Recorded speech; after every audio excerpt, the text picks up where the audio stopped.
For nearly half a century now, the world has listened to Keith Richards' guitar and Mick Jagger's voice. Now Richards is letting his own voice be heard. Anthony Mason now with a Sunday Profile.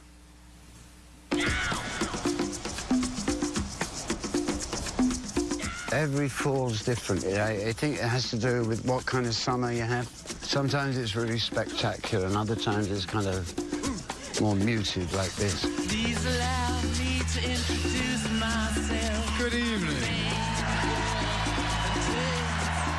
It's sometimes said there are two Keith Richards. They're French bulldogs. Those little red things. Do you ever feel that there's this other guy, the mythological Keith Richards, who's kind of trailing around alongside of you? He's on a ball and chain. His image is, carries a long shadow. Yeah, I love the guy dearly, but I'm still trying to find out who the hell he is. Pleased to meet you. Hope you guess my name. He is Keef to his fans, once dubbed the world's most elegantly wasted human. Survivor of countless drug busts, guitarist for the biggest rock band on the planet, and one half of Jagger and Richards.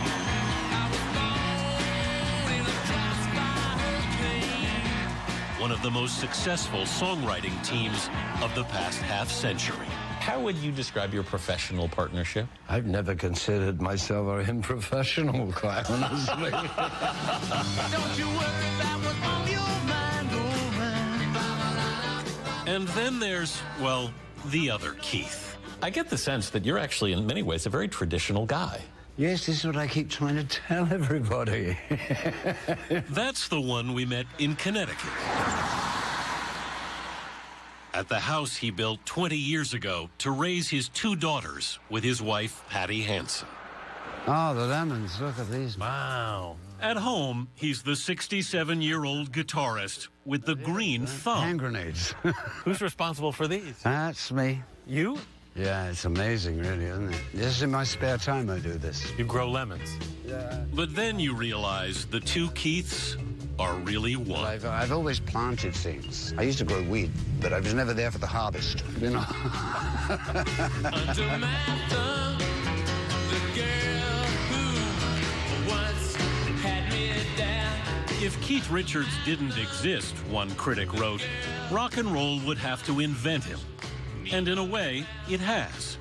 In his best-selling memoir, Life, he dispels some of the myths, like the legendary tale he once had a total blood transfusion in Switzerland.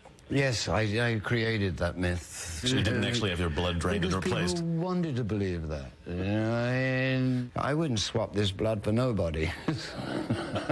And confirms others. The snorting of your father's ashes, which it is true. You did, in fact, do it. I ingested my ancestor, yes. It was an accident, he says. He planned to bury his father's ashes beneath an oak tree he was planting. But as I took the lid off the box, fine bits of my dad flew onto the table. You know, like powder, you know.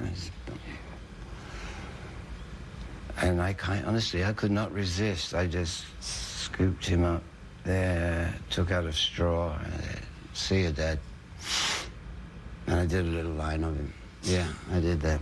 And the rest of him is around this oak tree, which is growing incredibly well. Bert and Doris Richards' only child grew up in Dartford, a working-class suburb of London. His grandfather, a weekend musician, loved to take Ricky, as he was called, to music stores. Hey, Keith. Here's the place. Little guitar shop. We took Keith to the Carmine Street Guitar Shop in New York, where owner Rick Kelly still makes guitars by hand in the back room. Keith used to spend hours in shops like this in London's theater district. I would watch, and I would just sit there like, the Sorcerer's Apprentice or something, you know, and watching instruments being made, repaired, and the smell of the glue. Orchestra from the musicals would come to get their Yeah, the instruments West working. End theatres. Yeah. So they would be like repairing stuff for the pit orchestras, and you see the little Italian guys that, you know, their dicky, their collars, all of them, rushing, my violin, my violin. Richards would meet another kid with a passion for rhythm and blues at the Dartford train station. The guy on the station called Mick Jagger. He wrote about the encounter in a letter to his aunt. April 1962. You sent this from home. Mick is the greatest R&B singer this side of the Atlantic, and I don't mean maybe. I'm playing guitar, Chuck style. Chuck Berry. Yeah, that'll be Chuck Berry, yeah. A few months later, the Rolling Stones were born. Their debut album would knock the Beatles off the top of the British charts. Jagger and Richards emerged as the songwriters. Mick came up with the lyrics. Keith delivered the riffs. Does this stuff just sort of pop into your head at some point? Yeah, they pop off the fingers. Really? Yeah, more than the head. The Stones swaggered through the 60s as rock's irreverent bad boys, and the shy Keith became an unlikely icon, with a buccaneering attitude that said he was ready to try anything and apologize for nothing. I see you're still smoking. How many vices do you have left? You've sort of whittled them away over the years. Yeah, I'm down to the precious few now. Yeah. Do you miss any of them especially? Not really, because you can't go back, and, I mean, God, I used to love heroin. But what junkie didn't? Play with me 'cause you're playing with fire. Keith may be the only one who isn't surprised he's still here. I have an amazing Constitution. constitution, an incredible system, an immune system, and so, you know, which is, I've always known, but it's convincing other people. You said at one point that part of the reason that you took drugs was to hide. Yeah, it's to get away from the flim-flam, from all of the unnecessary things about show business that seem to be important to show business people that I've really never felt myself part of. Busted repeatedly over the years, Richards once said, "I didn't have a problem with drugs, only with policemen." You've often talked about no regrets, nothing. For you, what was the toughest thing you faced? The toughest thing I faced was my son dying. 2 months old, I'm on the road, and I get a phone call. You know, your son's dead. In 1976, Tara, his third child with longtime girlfriend Anita Pallenberg, was found dead in his crib. You do say in the book you feel like you deserted your post. Yeah, it's supposed to be there, right? Yeah. But I wasn't there.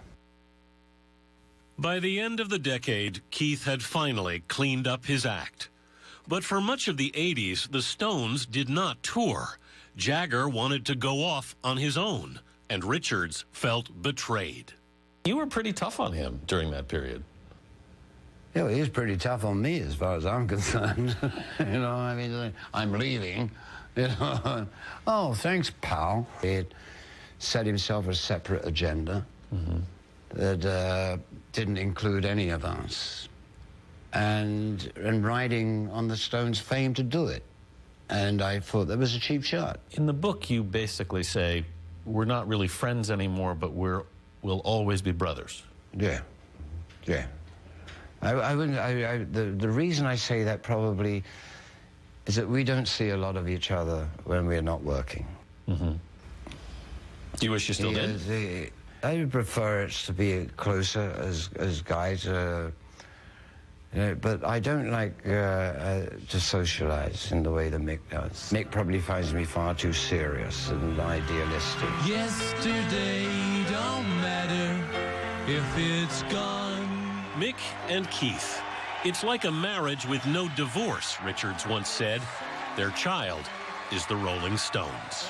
There's a certain chemistry between Mick and myself that just clicks. You don't know quite how, And sometimes it doesn't. And there's many times, you know, I think, Mick, I've got the greatest song ever for you. And he goes, oh, I hate it. Obviously, you have to believe in that chemistry because you keep going back to it. Oh, yes, I do. My job is to turn Mick on. If I can turn Mick on, then Mick can turn the world on. Yeah, but something has to spark him. I don't know if I could handle it. Working on his memoirs has kept Richards at home for much of the past few years. Do you get a road itch? You can feel an itch, but it depends who's going to scratch.